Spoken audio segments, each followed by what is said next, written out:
लखनऊ की खबर में आपका स्वागत है। आपके साथ मैं हूं शिप्रा झा और बुलेटिन की शुरुआत करेंगे बिहार में कोरोना के अपडेट से। बिहार में सबसे पहले आपको कोरोना का अपडेट देते हैं। मंगलवार को 6,286 नए मरीज मिले हैं और 11,174 कोरोना के मरीज मंगलवार को स्वस्थ हुए।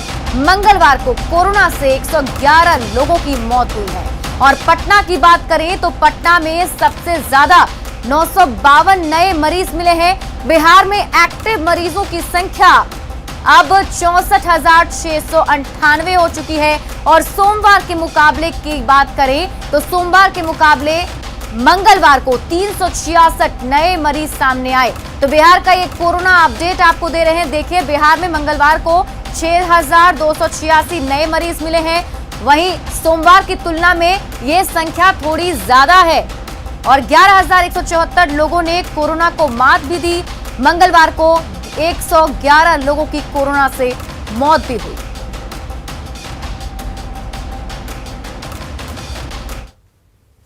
पटना सिटी के नालंदा मेडिकल कॉलेज अस्पताल में भर्ती कोरोना पॉजिटिव 6 मरीजों की मंगलवार को मौत हो गई। इस मौत के बाद अस्पताल में हड़कंप मच गया। कोरोना संक्रमितों की मौत से डॉक्टरों और स्वास्थ्य कर्मियों में भी भय का माहौल है।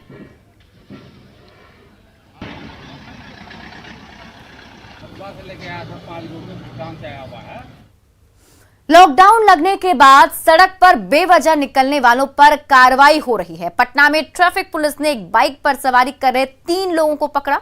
नियम तोड़ने वाले लोग अपनी गलती मानने को तैयार नहीं हैं। देखिए, मीडिया पर भी ये लोग कैसे झल्ला रहे हैं।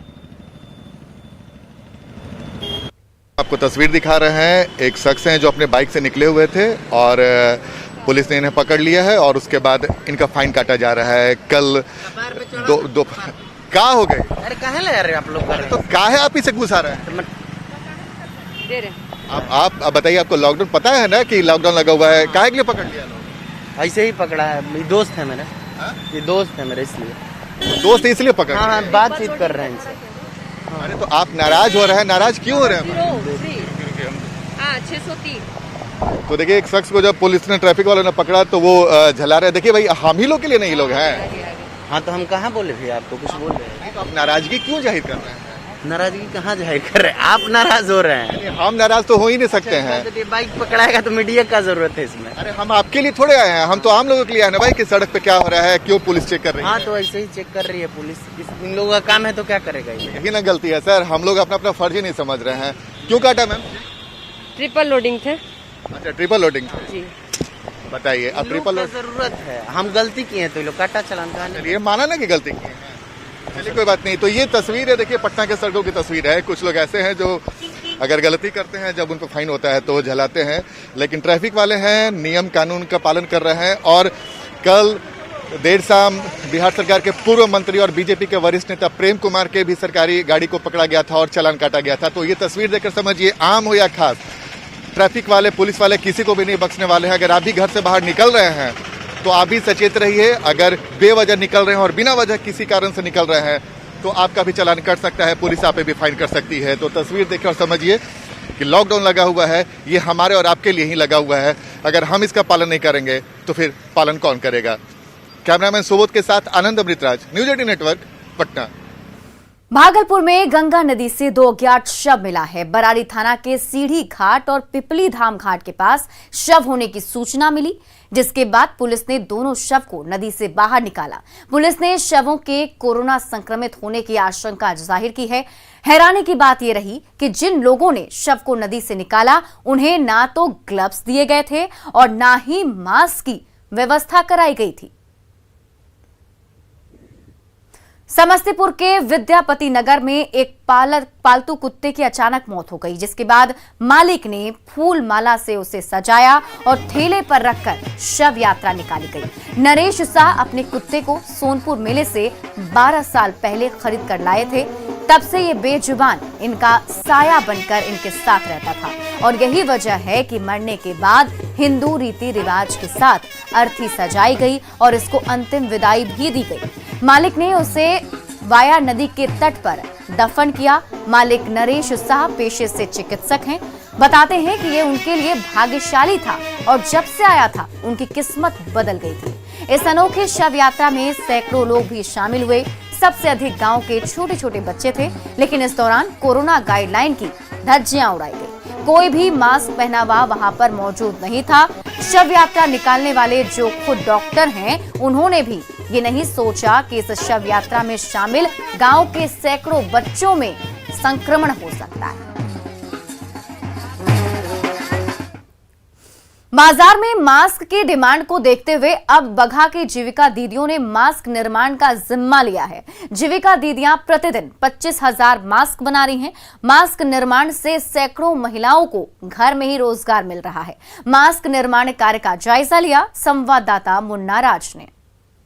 कोरोना महामारी को लेकर जीविका ग्रामीण महिलाओं के लिए वरदान साबित हो रही है। आप देख सकते हैं कि बड़े पैमाने पर मास्क का निर्माण हो रहा है और बगहा 2 प्रखंड की बात करें तो एक दिन में करीब 25 से 30,000 मास्क का निर्माण किया जा रहा है और यहाँ करीब इसमें 200 महिलाएं अभी मास्क बनाने का काम कर रही है और ग्रामीण क्षेत्र के लिए वरदान साबित हो रहा है। और सबसे बड़ी चीज़ है कि इस मास्क का इस्तेमाल पंचायत से लेकर प्रखंड स्तर पर सरकारी अधिकारियों के द्वारा खरीद करके इसको सप्लाई करने का भी काम किया जा रहा है। आप देख सकते हैं कि ग्रामीण का सुदूर इलाका हमनाटाल का एक जीविका का केंद्र है जहाँ मास्क बनाया जा रहा है। महिला हम जाने की कोशिश करते हैं। क्या नाम हुआ? मेरा नाम पूजा देवी है। हाँ। और मैं कर्मभूमि जीविका सीनेट की अध्यक्ष हूँ। हाँ। कोरोना महामारी को देखते हुए हम महिलाओं का जो हम लोग मास्क बना रहे हैं दीदी का, जैसे कि बचाव के लिए, कोरोना के बचाव के लिए। इससे रोजगार भी तो महिलाएं पा रही हैं। हाँ। कितना रोजगार मिल जाता है एक महिला को? एक महिला को बहुत सारा रोजगार मिल रहा है। हम लोग बहुत बार मास्क बना चुके हैं। कितना एक दिन एक महीना का कमा लेती होगी एक महिला? एक महिला 600 रुपया 700 रुपया कमा रही है प्रतिदिन। तो आप देख सकते हैं कि कितना बड़ा अवसर है। जीविका के एक अधिकारी हम उनसे जानने की कोशिश करते हैं। क्या नाम है? मेरा नाम वासिफ अली हुआ। मैं जीविका बगहा 2 में प्रखंड परियोजना प्रबंधक के रूप में कार्यरत हूँ। तो कैसे देखते हैं इस मास्क निर्माण को? कितना मास्क बन पाता है? मास्क यहाँ पर हमारे तीन संकुल स्तरीय संघ है। हिमालय, कर्मभूमि, सत्याग्रह, जहाँ पर आज मास्क प्रोडक्शन हो रहा है। लगभग 200 महिलाएं प्रोड्यूस करती हैं और 30,000 से 35,000 के आसपास का एवरेज प्रोडक्शन हमारा चल रहा है। मैं इसको 2 तरह से देखता हूँ। एक तो महिलाओं के लिए रोजगार का सबसे बड़ा स्रोत है। दूसरा बात है, हमें सेफ्टी भी इंश्योर करनी है। और तीसरा चीज़ है, हमारी महिलाओं का जो हुनर है और जो क्षमता है वो आगे वो कैसे इस्तेमाल करेंगे, उस पर भी हम लोग नज़र रख रहे हैं। जिनकी सिलाई में देख रहे हैं कौन महिलाएं कितना अच्छा कर सकती हैं। तो आगे चल के मुख्यमंत्री पोशाक योजना भी जीविका के थ्रू ही होना है, तो उसमें हमारी दीदियों को काम और रोजगार मिल सकता है। तो आप देख सकते हैं किस तरह कोरोना महामारी में महिलाएं बढ़ चढ़कर हिस्सा ले रही हैं और इससे न ही कोरोना की लड़ाई में सहयोग मिलेगा बल्कि महिलाएं भी आत्मनिर्भर हो रही हैं। मुन्ना राज, न्यूज़ 18 बगहा।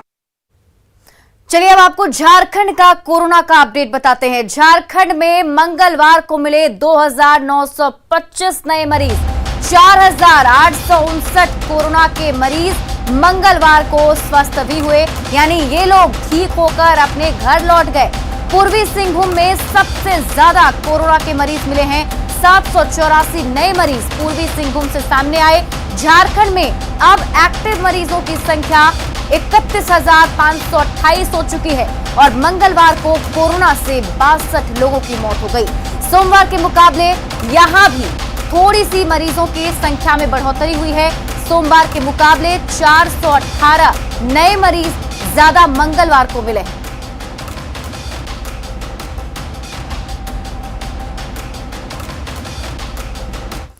और झारखंड में स्वास्थ्य सुरक्षा सप्ताह 4.0 के दौरान आवाजाही के लिए ई पास को आवश्यक किया गया है। ई पास के बिना घरों से बाहर निकलना मना है और इधर ई पास बनवाना लोगों के लिए टेढ़ी खीर बन गई है। सिमडेगा में ई पास बनाने के लिए लोग घंटों तक वेबसाइट पर बार बार कोशिश करते रहे, पर ई पास नहीं बन सका, जिससे लोगों को काफी परेशानी का सामना करना पड़ रहा है।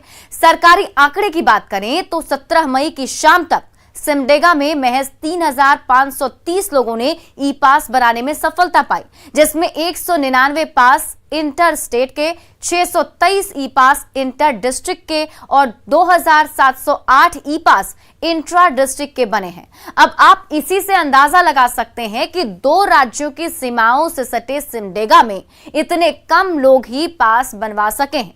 वहीं जब हमारे सहयोगी ने एसडीओ से बात की और इस समस्या के बारे में पूछा तो सुनिए उन्होंने क्या कुछ कहा है।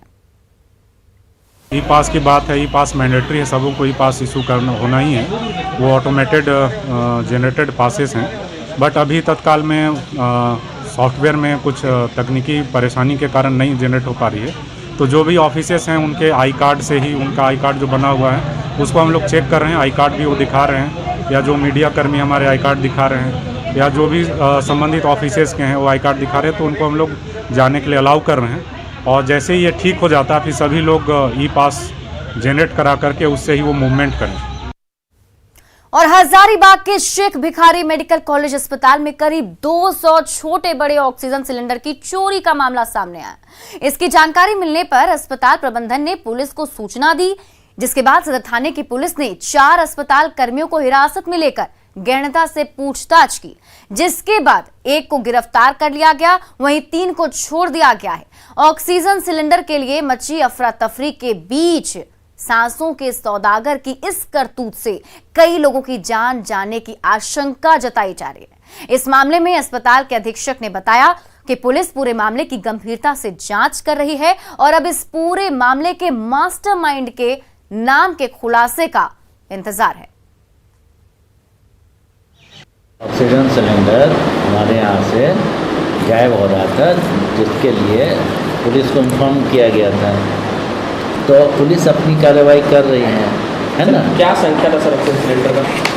एग्जैक्ट अभी नहीं पता है, लेकिन हम लोग तो आगाह कर दिए कि फर्दर कुछ ना हो, बहुत ज़्यादा कुछ ना हो जाए, इसलिए आगाह करना तो बहुत ज़रूरी है ना। और पुलिस अपने हिसाब से इसका। हजारीबाग शेख भिखारी मेडिकल कॉलेज से एक सनसनीखेज मामला सामने आया है। मामला करीब 200 सिलेंडर की चोरी का है। पुलिस ने इस पर कार्रवाई करते हुए 4 लोगों को डिटेन किया है। हालांकि शुरुआती पूछताछ के बाद 1 को गिरफ्तार कर 3 को छोड़ दिया गया। सौरभ अनुराग, न्यूज़ 18 हजारीबाग। कोरोना की रफ्तार को रोकने के लिए स्वच्छता पर खास ध्यान दिया जा रहा है। वहीं हजारीबाग के 2 प्रमुख अस्पतालों से जो तस्वीरें आई वो कोविड गाइडलाइंस की धज्जियां उड़ा रही हैं। हजारीबाग के शेख भिखारी मेडिकल कॉलेज अस्पताल और बरही के अनुमंडलीय अस्पताल परिसर में इस्तेमाल हुए पीपीई किट्स और अन्य मेडिकल वेस्ट खुले में फेंके हुए हैं। तस्वीरें आपके सामने हैं, आप तस्वीरों में देखिए, ये सामने जो आपको कई तरीके का सामान दिखा रहा है, ये वेस्ट नहीं बल्कि इसके अंदर पीपीई किट्स हैं और इन मेडिकल वेस्ट को जानवर खाते हुए भी देखे जा सकते हैं। ऐसे में इस लापरवाही से कोरोना संक्रमण को दावत ही दिया जा रहा है। और वहीं पिछले दिनों हुई बारिश से मेडिकल कॉलेज के पोस्टमार्टम हाउस के सामने पानी जम गया, जिससे मलेरिया और डेंगू जैसी बीमारियां फैलने की आशंका भी है। वहीं अस्पताल अधीक्षक ने जल्द ही कचरा साफ किए जाने का भरोसा दिलाया है।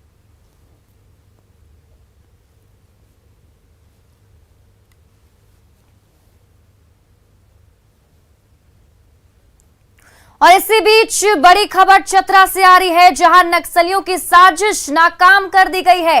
कुंदा के अमोना सिकिद जंगल से 15 किलो का शक्तिशाली केन बम पुलिस ने बरामद किया है, जिसके बाद उसे डिफ्यूज कर दिया गया। ये बड़ी खबर आपको बता रहे हैं चतरा से। देखिए, बम को डिफ्यूज तो कर दिया गया है। दरअसल कुंदा जंगल में नक्सल विरोधी अभियान पर निकली जिला पुलिस और सीआरपीएफ 190 बटालियन की संयुक्त टीम ने इस केन बम को जब्त किया।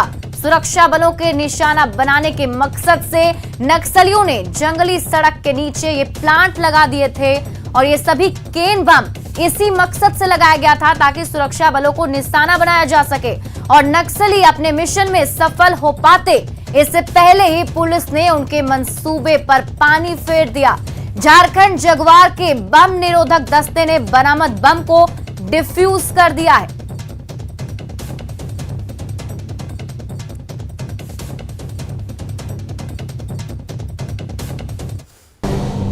ब्रेक के बाद एक बार फिर से आपका स्वागत है और अब बढ़ते हैं अगली खबर की ओर। छपरा के डोरीगंज में अवैध बालू खनन की खबर न्यूज़ 18 पर चलने के बाद जिला प्रशासन की नींद खुली और प्रशासन की टीम ने डोरीगंज में छापेमारी कर भारी मात्रा में बालू जब्त किया है। डीआईजी समेत जिले के तमाम आला अधिकारी डोरीगंज पहुंचे और यहां बड़ी कार्रवाई शुरू की, जिसके तहत अवैध खनन में लगी कई मशीनों को जब्त किया गया और पुलिस की कार्रवाई जारी है। न्यूज 18 ने खबर दिखाई थी कि किस तरह डोरीगंज में बालू माफिया सक्रिय हैं और दिन के उजाले में यहां खनन किया जा रहा है। नाव के जरिए बालू की ढुलाई भी की जा रही थी, जिसके बाद प्रशासन ने कार्रवाई की है। एवं भंडारण के विरुद्ध आज उच्च स्तरीय अभियान चलाया गया, जिसमें पुलिस उप महानिरीक्षक के महोदय के साथ साथ दोनों जिला के जिला पदाधिकारी और पुलिस अधीक्षक सहारण भी शामिल थे, साथ ही सभी थानों के सशस्त्र बल डोरीगंज एवं तहसील, इसके अलावे और भी जिले से सशस्त्र बल उसमें शामिल हुए। इस क्रम में गंगा में 3 ने क्रेन को जब्त करते हुए और उस पर जो है FIR करने का आदेश दिया गया है। और इसके साथ ही नाव अवैध रूप से नाव निर्माण करते हुए बहुत सारी मशीनों को जब्त करने की कार्रवाई चल रही है। भागलपुर में कजरैली थाना क्षेत्र के अंधरी नदी के पास ओवरलोड बालू लदे एक ट्रक ने खनन विभाग को स्कॉर्पियो में जोरदार टक्कर मार दी। इस घटना में खनन विभाग के इंस्पेक्टर और अन्य पुलिसकर्मी बाल बाल बच गए। घटना के बारे में बताया जा रहा है कि खनन विभाग की टीम बालू लदे ओवरलोडेड ट्रक पर कार्रवाई कर रही थी और इसी दौरान खनन विभाग की टीम को जानबूझकर निशाना बनाया गया। खनन विभाग की टीम ने ट्रक को जब्त कर लिया। ट्रक बाका से ओवरलोड की गई थी और टीम ने 5 ओवरलोडेड ट्रक को जब्त किया है। दुर्घटना 100 मीटर के दूरी पर हम उसको गाड़ी पकड़ा। गाड़ी जैसे उसको रोकने के लिए जो बोले हैं, तो गाड़ी पीछे जब गाड़ी कहीं रोको तो गाड़ी मेरा जब तक रोक दिया करके। बगहा में तरबूज किसानों के सामने रोजी रोटी का संकट आ गया है। कोरोना के चलते तरबूज की खरीदार नहीं मिल पा रहे। 14 रुपए किलो तक बिकने वाला तरबूज 2 रुपए किलो बेचने की मजबूरी है। तरबूज किसानों का दर्द बता रहे हैं संवाददाता मुन्ना राज। कोरोना काल ने हर किसी को परेशान किया है और सबसे ज्यादा कोई परेशान है तो बगहा के तरबूज किसान। आप देख सकते हैं कि ये हीरा से निकला हुआ तरबूज का खेप है और गर्मी के दिनों में काफ़ी संख्या में तरबूज होता है। और तरबूज फसल की एक खासियत है कि कुछ समय में ही इसको काटना होता है और लिमिट समय से अगर आप नहीं काटते तो पूरी फसल बर्बाद हो जाती है। और यहाँ का तरबूज मुख्यतः नेपाल जाया करता था, लेकिन कोरोना काल से पिछले साल भी कमाई रही और इस साल भी तरबूज का फसल का खरीदार नहीं है। और एक तरबूज किसान है, उनसे जानने की हम कोशिश करते हैं। कैसे देखते हैं तरबूज की कारोबार को? बहुत तरबूज का कारोबार गड़बड़ लग रहा है। हम लोग को परेशानी, हम लोग भुखमरी हमको धर लिया। हम लोग कैसे बेचते हैं तरबूज? हम लोग तरबूज 2 रुपया पहले कैसे बेचते हैं? पहले 14 रुपया 15 रुपये बेचते थे। कहाँ जा रहा है तरबूज?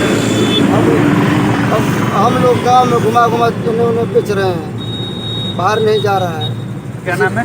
नंदलाल सर।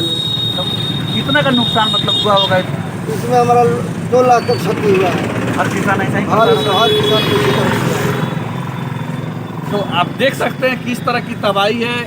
और खासकर दीरा के तरबूज किसानों का जो 1 साल कड़ी मेहनत करके फसल तैयार करते हैं, लेकिन जब फसल तैयार होता है तो अभी खरीदार नहीं है। न्यूज़ 18 बगहा। तो फिलहाल इस बुलेटिन में बस इतना ही, लेकिन न्यूज़ 18 बिहार झारखंड पर खबरों का सिलसिला लगातार जारी है।